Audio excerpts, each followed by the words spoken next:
Bismillahirrahmanirrahim. Qala Rasulullah sallallahu alaihi wa alihi wa sahbihi wasallam, al-umratu ila al-umrati kaffaratun ma bainahuma. Umrah yang satu dengan umrah berikutnya merupakan kafarah, penebus dosa bagi dosa-dosa yang ada di antara keduanya. Wal hajjul mabruru laisa lahu jazaa'un illal jannah. Dan haji yang mabrur, yang sahih, yang sempurna, yang diterima oleh Allah dengan penuh ketulusan, yang sah menurut syariat, maka tidak ada lagi ganjaran kecuali surganya Allah Ta'ala. Rawahu Ibnu Majah. Wa qala Rasulullah sallallahu alaihi wa alihi wa sahbihi wasallam, tabi'u bainal hajji wal umrati. Sambunglah antara haji dan umrah. Ikutkanlah, sambunglah antara haji dan umrah. Artinya berupayalah untuk sambung menyambung terus menerus, terus disambung lagi, disambung lagi, disambung lagi. Fa innal mutaba'ata bainahuma tangfil faqra wadh-dhunuba. Karena menyambung antara haji dan umrah yang diniatkan karena Allah itu akan menjadi pengikis dosa. Kama yang fil kiru khobatal hadida, sebagaimana akan hilangnya kerak-kerak besi dari kotorannya. Sebagaimana kerak-kerak besi itu yang menjadi kotoran itu hilang dari besi yang ditempelinya. Berupayalah selagi muda. Jangan kita menunggu tua. Menabunglah sekarang. Menabung dan menabung. Karena jika sudah tua, keinginan besar, tapi kemampuannya minim. Kemampuannya kecil. Sedangkan haji dan umrah itu merupakan ibadah atau ritual dengan fisik, sehingga perlu kekuatan, perlu tenaga.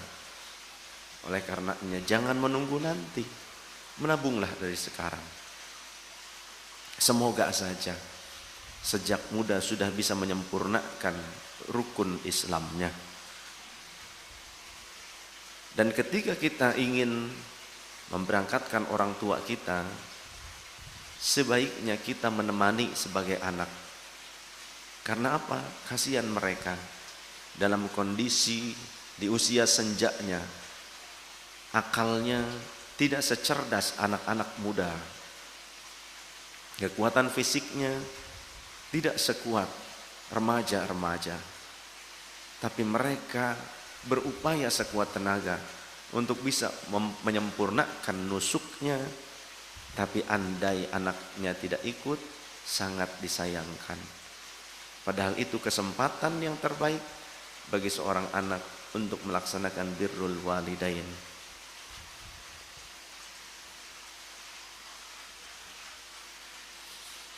Banyak sekali fadilah yang dapat diambil pada saat kita berada di tanah suci. Jangan menyepelekan. Karena banyak orang yang kaya, tapi buktinya Allah tidak memperkenankan mereka datang ke tanah sucinya dan tanah suci Rasulnya. Bahkan ini cerita nyata. Saya kurang hafal tahunnya, kurang lebih di tahun 2015-an. Kalau tidak salah orang Makassar. Tapi tidak dengan saya kebetulan. Berangkat ke Baitullah, pas di depan Ka'bah, matanya, pandangannya terhalang, tidak mampu melihat Ka'bah. Na'udzubillah min dzalik. Subhanallah. Masya Allah. Sudah di pelataran tawaf, di depan Ka'bah.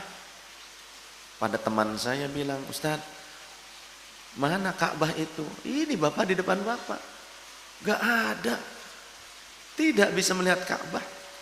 Padahal sudah di depan Baitullah. Kurang lebih tahun 2015-an.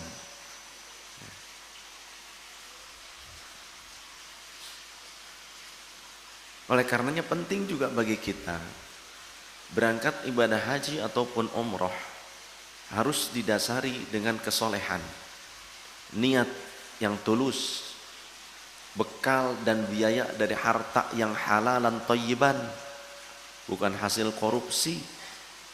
Orang itu pejabat yang tadi saya ceritakan, dia pejabat. Ya. Orang kaya dengan sombongnya memang tadi apa dibuktikan oleh Allah, sudah di depan Baitullah dia tak mampu melihatnya. Banyak orang-orang yang kaya tapi sampai mati mereka tidak sampai ke sana. Tapi ada orang yang menurut logika kita tidak akan mungkin mampu untuk bisa berjalan ke tanah suci, tapi Allah mampukan. Itulah rahasianya Allah. Karena Allah bukan memampukan yang mau, tapi Allah bukan pula Allah memanggil yang mampu, tapi Allah akan memampukan orang yang diizinkan oleh Allah, diawali dengan kemauan, tekad yang kuat dan ketulusan cintanya. Di antara hal yang dapat diambil fadilahnya di sana, tapi tak bisa kita dapatkan di sini. Di antaranya Rasulullah sallallahu alaihi wasallam bersabda, "Man tawafa bihadzal baiti usbu'an." Siapa yang tawaf di Ka'bah ini sebanyak 7 kali putaran, fa ahsahu, lantas kemudian ia menyempurnakannya, tidak hanya memutari atau mengitari Ka'bah saja, tapi dia menyempurnakannya dengan apa? Dengan adab dan dengan ilmu, dengan syariat. Dia punya adab ketika melaksanakan nusuknya. Karena ka'itqi raqabatin, saat dia sudah selesai melaksanakan tawaf dengan adab tersebut, dengan adab dan syariatnya, maka seolah-olah seperti halnya dia telah memerdekakan budak belian. La yadau qadaman wa la yarfa'u ukhra illa hattallahu anhu biha khati'atan. Tidaklah dia melangkah satu langkah, kemudian langkah berikutnya dan berikutnya, langkah demi langkah berikutnya, tidaklah kecuali akan menjadi penghapus dosa-dosanya. Wa kataba lahu biha hasanatan, dan Allah akan mencatatkan baginya kebaikan-kebaikan yang tak terhingga. Rawahu Tirmidzi wan Nasa'i wal Hakim. Jangankan kita tawaf di Baitullah, jangankan kita tawaf, memandangnya saja itu memiliki keutamaan yang mulia. Sebagaimana Rasulullah sallallahu alaihi wasallam, yanzilullahu ta'ala ala hadzal baiti fi kulli yaumin 20 wa mi'ata rahmatin. Setiap hari Allah menurunkan di Ka'bah itu 120 rahmatnya. Sittuna minha lit-ta'ifina, yang 60 rahmat dari 120 itu dikhususkan untuk orang-orang yang tawaf. Wa arba'una lil musallina, dan 40 rahmat dari yang 120 itu khusus untuk orang-orang yang sholat di depannya. Sehingga para ulama juga ada yang berpendapat ketika sholat di depan Baitullah disunnahkan pandangan matanya memandang ke arah Ka'bah. Ketika kita sholat masih dimungkinkan melihat Ka'bah, pandanglah Ka'bah saat kita sholat itu. Sehingga akan mendapatkan fadilah yang berlimpah. Di antaranya wa isyruna linnadhirina, dan 20 rahmat untuk orang yang hanya memandang Ka'bah saja. Hanya memandang dengan penuh cinta, dengan penuh haibah. Haibah itu rasa kagum. Kagum melihat Ka'bah. Ya Allah, apalagi biasanya orang-orang yang baru melihat Baitullah itu tak terbendung rasa hati. Melihat Baitullah itu begitu gagah, begitu indah, terpana bagi orang-orang yang baru biasanya. Rawahul Harith fi musnadihi. Ada batu yang menempel pada Baitullah yang kita kenal dengan Hajarul Aswad. Qala Rasulullah sallallahu alaihi wasallam, nazalal hajarul aswadu minal jannati. Hajar aswad itu turun dari surga. Bukan batu bumi, tapi asalnya dari surga. Ashadda bayadan minal labani. Asalnya lebih putih dibandingkan susu. Fasawwadathu khataya bani Adama. Apa yang membuat hitam batu tersebut yang katanya asalnya lebih putih dibandingkan susu? Ternyata dosa-dosa manusialah yang telah menjadikannya menjadi hitam. Itu kata Rasulullah sallallahu alaihi wasallam, rawahu at-Tirmidzi.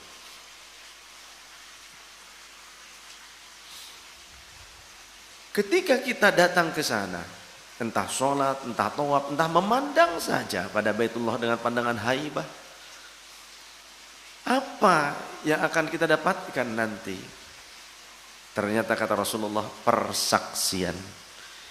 La yab'atsannallahu hadzal rukna yaumal qiyamati lahu 'ainani yubsiru bihima wa lisanun yamtiqu bihi yashhadu limanis talabahu bihaqqin. Kelak Allah akan mengutus ar-rukna, hajar aswad tersebut. Sudut hajar aswad, hajar aswadnya yang dimaksud. Dan setiap pinggiran-pinggiran Ka'bah akan diutus, didatangkan oleh Allah kelak pada hari kiamat, yaumal qiyamati lahu ainani, dengan memiliki mata. Ternyata hajar aswad dan Ka'bah nanti akan memiliki mata pada hari kiamat. Yubsiru bihima, yang mampu memandang dengan kedua matanya. Walisanun yantiqu bihi, dan memiliki lisan, mulut yang bisa berbicara pada hari kiamat. Yashhadu liman istalamahu bihaqqin, yang ia akan bersaksi, ya Rabbi, aku bersaksi atas si fulan. Suatu hari dia datang mendekat kepadaku karena engkau. Bihaqqin, dengan cara yang benar, dengan syariat yang benar, dengan adab yang benar. Oleh karenanya, jangan hanya kita berangkat karena punya uang. Jangan hanya kita berangkat haji dan umroh karena memang mampu membayarnya, tapi tidak memiliki ilmu dan adab dalam pelaksanaannya. Karena kita khawatir pada saat nanti Hajar Aswad dan Ka'bah bersaksi, dia bersaksi ternyata kita tidak memiliki adab. Bahkan para ulama ada yang memakruhkan kita menjulurkan kaki ke arah Ka'bah. Ketika Ka'bah itu dekat dengan kita, ya, itu dimakruhkan menurut para ulama, tidak disukai menjulurkan kaki ke arah Ka'bah. Sedangkan banyak orang zaman sekarang yang tidak memiliki adab di samping Baitullah. Bahkan saya menyaksikan langsung di dalam Masjid Nabi, di dalam Masjidil Haram. Itu yang jadi askar-askar pakai sepatu boot dari luar. Ketika ada pejabat dari luar negeri yang atau duta besar, kemudian oleh mereka dikawal, ya, pakaian loreng tentaranya masuk, ya biasa menginjak-injak tempat sholat di atas sajadah. Ketika pejabatnya sholat, dianya kan menjaga tidak sholat. Di sholatnya ketika sudah pada bubar, pejabatnya sudah pulang baru sholat. Coba kalau di Indonesia viral itu, ya. Dan biasa saja di luar banyak burung merpati yang buang kotoran, mereka masuk dengan sepatu bootnya. Mungkin saja bekas menginjak kotoran, najis atau apapun, kita wallahu a'lam bishawab. Jadi pakailah adab walaupun kita menjadi pejabat, ya. Ketika kita menjadi pejabat kemudian akan masuk ke masjid, lantas ada yang mengawal kita, hendak mengawal kita tapi tidak melepas alas kakinya yang mungkin kotor, dari luar akan dibawa ke dalam. Berhentilah dulu wahai engkau, wahai pejabat. Ingatkan pengawalmu supaya melepaskan alas kakinya. Yang dikhawatirkan, bukan tidak boleh, memang dulu zaman Rasulullah juga, Rasul, para sahabat pernah menggunakan alas kaki ke dalam masjid. Tapi masjid Nabi pada saat itu tanah, tidak ada karpet, tidak ada lantai granit, marmer, lantainya memang tanah. Tapi tidak setiap saat, tidak setiap saat mereka menggunakan itu. Mereka juga senantiasa melepaskan alas kakinya di luar. Sahabat-sahabatku yang dirahmati Allah Subhanahu wa taala. Dalam riwayat yang lain kata baginda Rasul sallallahu alaihi wasallam, "Innar rukna wal maqama yaqutatani min yaqutil jannah." Sesungguhnya Hajar Aswad dan Maqam Ibrahim, dua-duanya batu. Maqam Ibrahim itu bukan kuburan Nabi Ibrahim, tapi batu pijakan bekas Nabi Ibrahim membangun Ka'bah bersama Nabiullah Ismail alaihi wassalatu wassalam. Dan itu batunya bisa bergerak seperti awan tinton, ya. Tapi beliau bukanlah Sun Gokong dan biksu dari timur,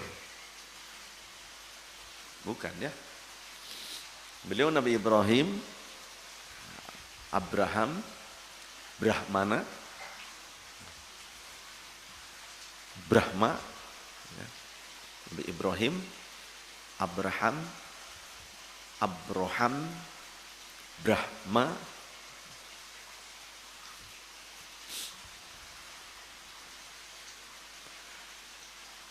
Sesungguhnya Hajar Aswad dan Maqam Ibrahim yaqutatani merupakan dua permata min yaqutil jannati, dari permata surga. Asalnya dari surga itu. Makanya kenapa Nabi Ibrahim dan Nabiullah Ismail berdiri di atas batu itu, batunya bisa bergerak. Selain juga mukjizat yang Allah berikan kepada keduanya. Coba kalau kita, kira-kira bisa nggak begitu? Kita naik ke stegernya bergerak. Oh, viral, ternyata ada yang ngangkat 2 orang di bawah. Itu kita cuma bikin konten doang, ya kan? Sekarang kalau ada yang aneh-aneh dibuat konten. Tujuannya apa? Mendulang dunia, urusannya duit. Padahal sering kali itu cuma trik belaka supaya orang menjadi merasa takjub, heran. Ojo gampang gumunan, kata Sunan Kalijaga. Jangan gampang heran, jangan gampang takjub. Ya, sebelum kita mengenal betul, bisa jadi kita malah tertipu. Seperti halnya ada investasi, ada game online, ternyata penipuan. Awalnya takjub, oh dapat sekian. Itu gumunan, gampang terbuai. Jangan gampang terbuai. Mengalirlah dengan normal dan tetap berlindung kepada Allah. Ikhtiar saja yang benar. Tomasallahu nurahuma, Allah menutup cahaya keduanya, cahaya Hajar Aswad dan Maqam Ibrahim. Jadi ditutup cahayanya, sebetulnya bercahaya. Walau lam yatmis nurahuma la'adha'ata ma bainal masyriqi wal maghribi. Dan andaikan Allah tidak menutup cahaya Hajar Aswad dan Maqam Ibrahim, tentu cahaya dari kedua batu tersebut akan memancar, menyilaukan dari arah ufuk barat, dari arah ufuk timur hingga ufuk barat, terus tersinari oleh Hajar Aswad dan juga Maqam Ibrahim. Tapi ada kalanya hal-hal yang luar biasa ini ditutupi, disembunyikan oleh Allah. Begitu pula dengan wali-walinya Allah. Banyak yang disembunyikan. Jangan pikir gak ada walinya Allah yang jadi tukang dagang. Kata siapa? Sayyiduna Uwais Al-Qarni itu dagang. Dan pada masanya sepakat para ulama bahwa Sayyiduna Uwais Al-Qarni yang tabi'in itu adalah Qutbul Aqtab di masanya. Wali, pimpinan para wali, Qutbul Aqtab. Para ulama sepakat pada saat itu Sayyiduna Uwais Al-Qarni adalah Qutbul Aqtab. Mana dasarnya?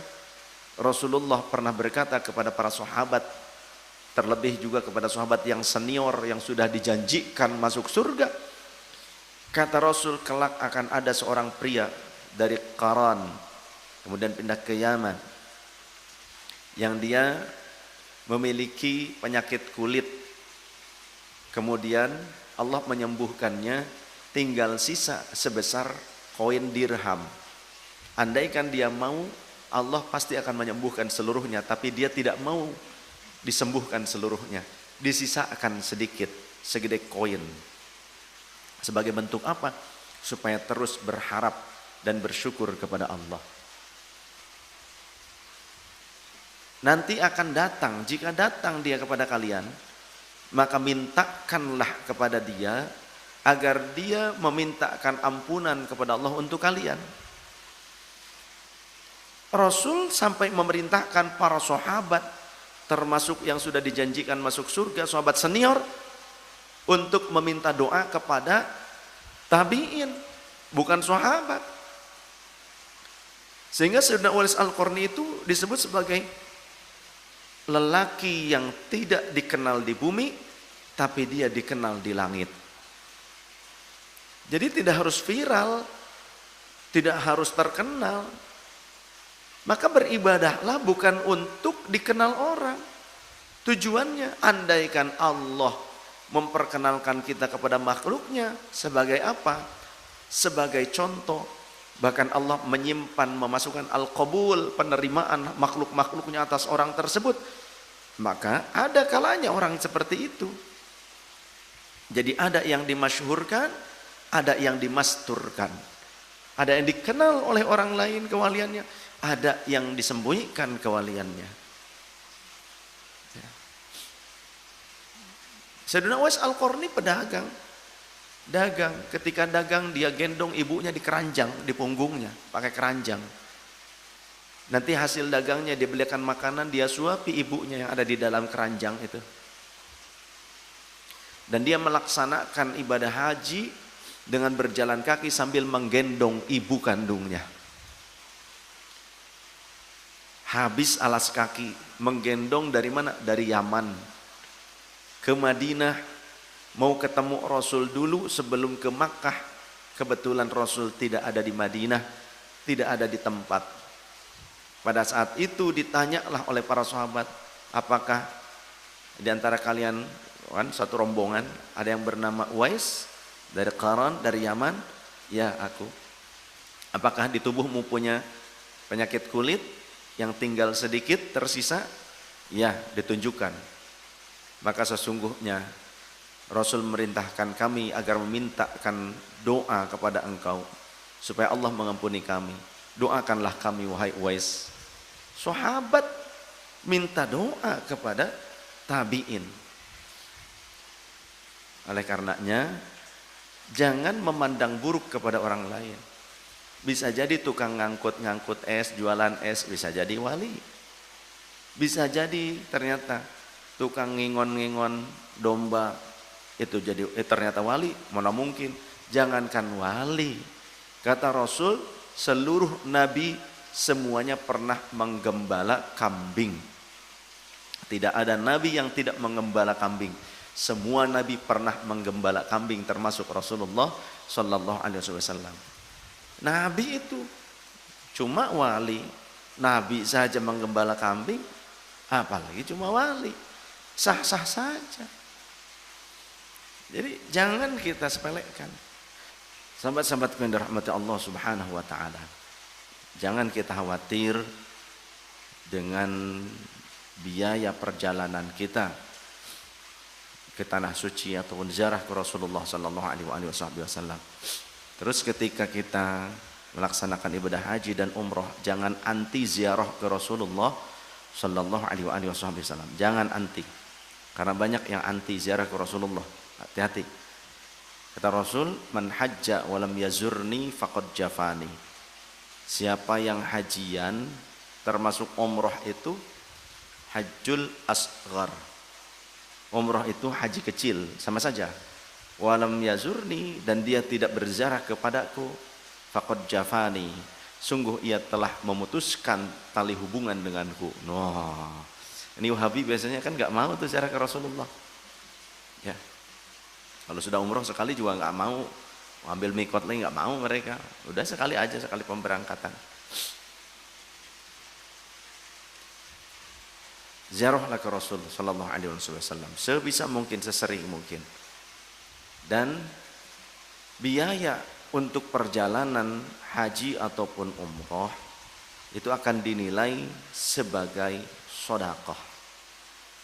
Dan bahkan perjalanan itu ketika dinilai menjadi sedekah akan menghilangkan faqra, kefakiran. Yungfil faqra, akan menghilangkan kefakiran.